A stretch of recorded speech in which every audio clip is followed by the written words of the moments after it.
آج یہاں ہماری بیٹیوں کی عزتوں کے ساتھ کیا ہو رہا ہے آپ کے سامنے؟ یہ تو ایک یونیورسٹی ہے، میں سچی بات کر رہا ہوں، ہمارے بہاولپور میں ابھی بھی کچھ نہ کچھ، ہمارے اس بیک ورڈ جنوبی پنجاب کے ایریے میں ابھی پھر بھی کچھ نہ کچھ حیا موجود ہے ان علاقوں سے، اپر پنجاب کے حوالے سے پھر بھی ماں بیٹیوں کے اندر حیا موجود ہے، کیوں؟ جو وہ دیہاتی علاقہ زیادہ ہے، اور جتنے دیہاتی لوگ ہیں وہ دین کی طرف زیادہ توجہ رکھتے ہیں، دین کی طرف لگاؤ بھی زیادہ رکھتے ہیں، محبت بھی زیادہ کرتے ہیں، قدر بھی کرتے ہیں۔ ابھی یہ ہماری طرف حیا موجود ہے اور یہ حالت ہے۔ سوچیں ملتان میں تو اس سے بڑی یونیورسٹی ہے، اس کے ساتھ کیا ہوتا ہو؟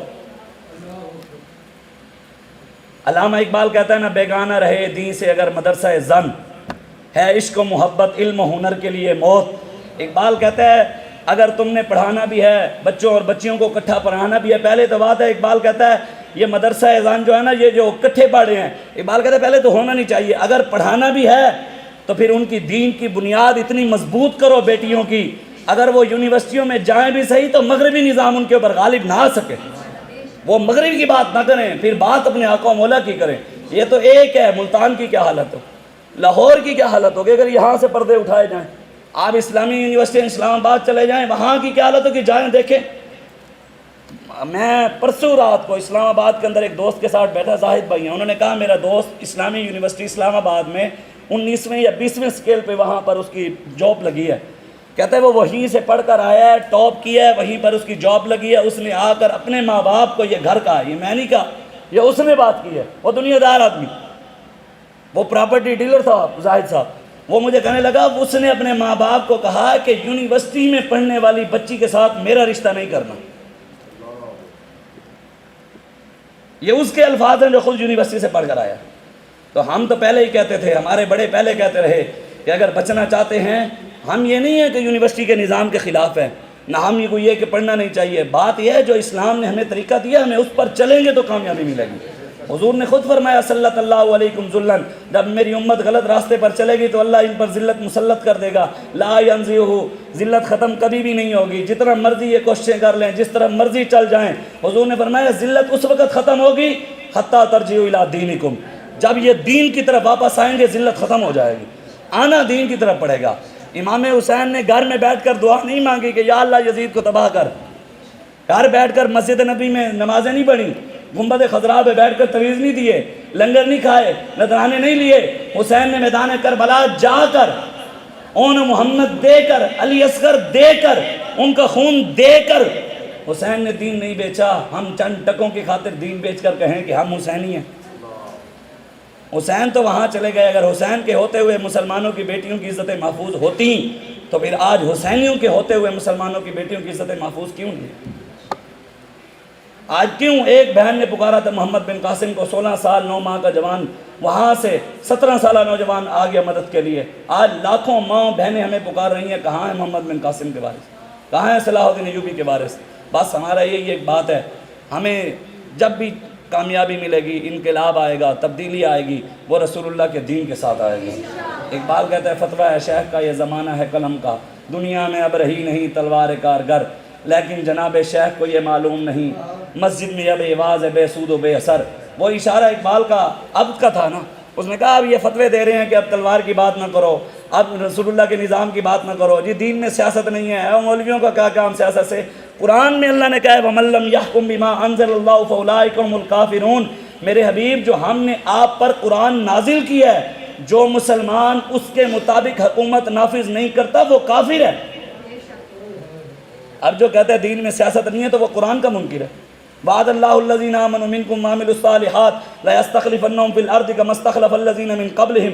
جب دین کے پاس طاقت ہوگی نا، محمد عربی کے غلام اوپر بیٹھے ہوں گے، پھر کشمیر کی بچیاں بھی بچ جائیں گی، پھر فلسطین کی بچیاں بھی بچ جائیں گی۔ جب فاروق اعظم کے غلام اوپر بیٹھے ہوں گے، پھر شام کی بچیاں بھی بچ جائیں گی، لیکن پہلے اوپر حضور کا نظام بٹھانا پڑے گا، پہلے حضور کا نظام قرآن کے مطابق فیصلے کرنے پڑیں گے۔ اگر قرآن کی طرف نہیں آئیں گے، پہلے بھی ذلیل ہو رہے ہیں اور بھی ذلیل ہوتے رہیں گے۔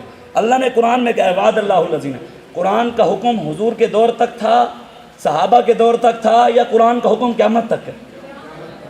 پھر اللہ نے کہا وعد اللہ الذین آمنوا منکم وعملوا الصالحات، میرے حبیب میرا ان لوگوں سے وعدہ ہے جو ایمان لائے، اچھے کام کریں گے، میں ان کو اس زمین میں حکومت دوں گا۔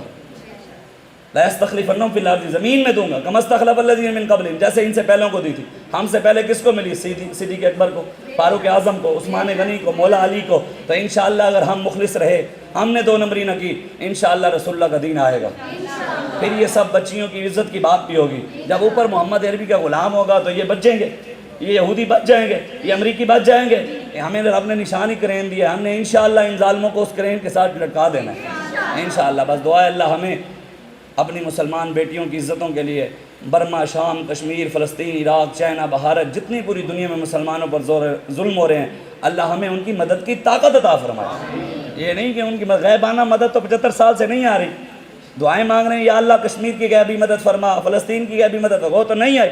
اب ہمیں اللہ طاقت دے کہ ہم حضور کی تلوار اٹھا کر ان بیٹیوں کے لیے جائیں۔ اللہ ہمیں ہماری مدد فرمائے، طاقت عطا فرمائے۔ ہم ڈاکٹر عافیہ صدیقی کے لیے نکلیں، اور ڈاکٹر عافیہ صدیقی بھی انشاءاللہ رسول اللہ کے غلام آئیں گے تو وہ آ جائے گی۔ پہلے تو ہماری دعا ہے اللہ تعالیٰ اس کی غیبی مدد فرمائے، اس کو جلد رہائی عطا فرمائے۔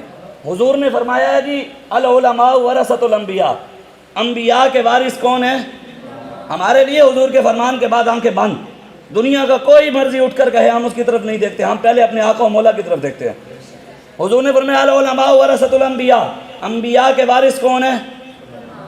تو ہم کیوں دیکھتے ہیں ڈاکٹر کی طرف یا انجینئر کی طرف یا بدماش کی طرف؟ ہم نے دیکھنا ہمارے مد مقابل اگر عالم ہے تو ہم پھر اس سے بات کرنے کے لیے تیار ہیں۔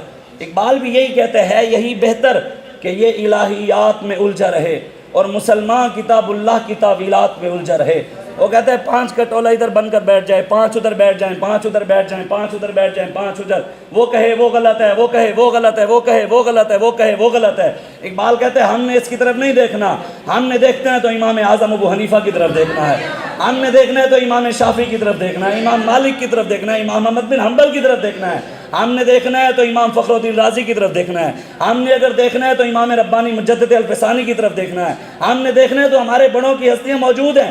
ہم لوارث تو نہیں ہیں کہ ہمارے بڑے نہ ہوں، ہم نے ان کی طرف دیکھنا ہے۔ تو ہمارے بڑے بتا کر گئے ہیں، ہمارے آقا و مولا صلی اللہ علیہ وآلہ وسلم۔ مختصر، حضور علیہ السلام کے دور کے اندر مدینے کے بازار کے اندر مسلمان کی بیٹی کی یہودی نے چادر کھینچ لی، خبر حضور تک پہنچی تو میرے آقا و مولا صلی اللہ علیہ وآلہ وسلم، آپ نے یہ نہیں کہا صحابہ جاؤ بدلہ لے کر آؤ، یہ نہیں کہا کہ ہم بیٹھ کر دعا مانگتے ہیں کہ وہ یہودی وہاں برباد ہو جائے، تباہ و برباد ہو جائے۔ میرے آقا و مولا نے خود تلوار اٹھائی اور اپنی بیٹی کی عزت کے لیے خود حضور میدان عمل میں آئے۔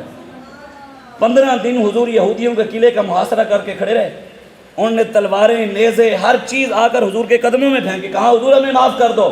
میرے آقا نے صحابہ کو فرمایا دھکے نکال کر ان کو مدینے سے باہر نکالو، جو ہماری بیٹیوں کو عزت کرنا نہیں جانتے مدینے میں ان کی کوئی ضرورت نہیں۔ حضور تو بیٹی کے لیے تلوار اٹھائیں، آج ہم کشمیر کے لیے کیوں نہ بات کریں؟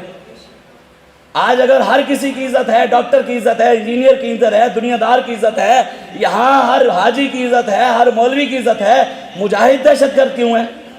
قرآن میں اللہ کہتے ہیں یا ایھا النبی حرض المؤمنین علی القتال، میرے حبیب مسلمانوں کو کافروں کی گردنیں اتارنے کی طرف تیار کرو۔ حضور کا نام ہے نبی القتال۔ اگر سرکار کی آمد مرحبا ہے تو بدر میں جانے والے کی آمد بھی مرحبا ہے، اگر دلدار کی آمد مرحبا ہے تو احد میں جانے والے کی آمد بھی مرحبا ہے، اگر سونے کی آمد مرحبا ہے تو خندق کھودنے والے کی آمد بھی مرحبا ہے، نبی السیف کی آمد بھی مرحبا ہے، نبی الملحمہ کی آمد بھی مرحبا ہے۔ ہمارے آقا و مولا کی سیرت ہمارے سامنے موجود ہے۔ اگر کشمیر کے لیے، فلسطین کے لیے ہم چاہتے ہیں کوئی عملی کام ہو تو ہمیں خود اپنے اپنے طور پہ میدان عمل میں کھڑا ہونا پڑے گا کہ محمد سے وفات ہونے تو ہم تیرے ہیں، یہ جہاں چیز ہے کیا لو قلم تیرے ہیں، واخر دعوانا۔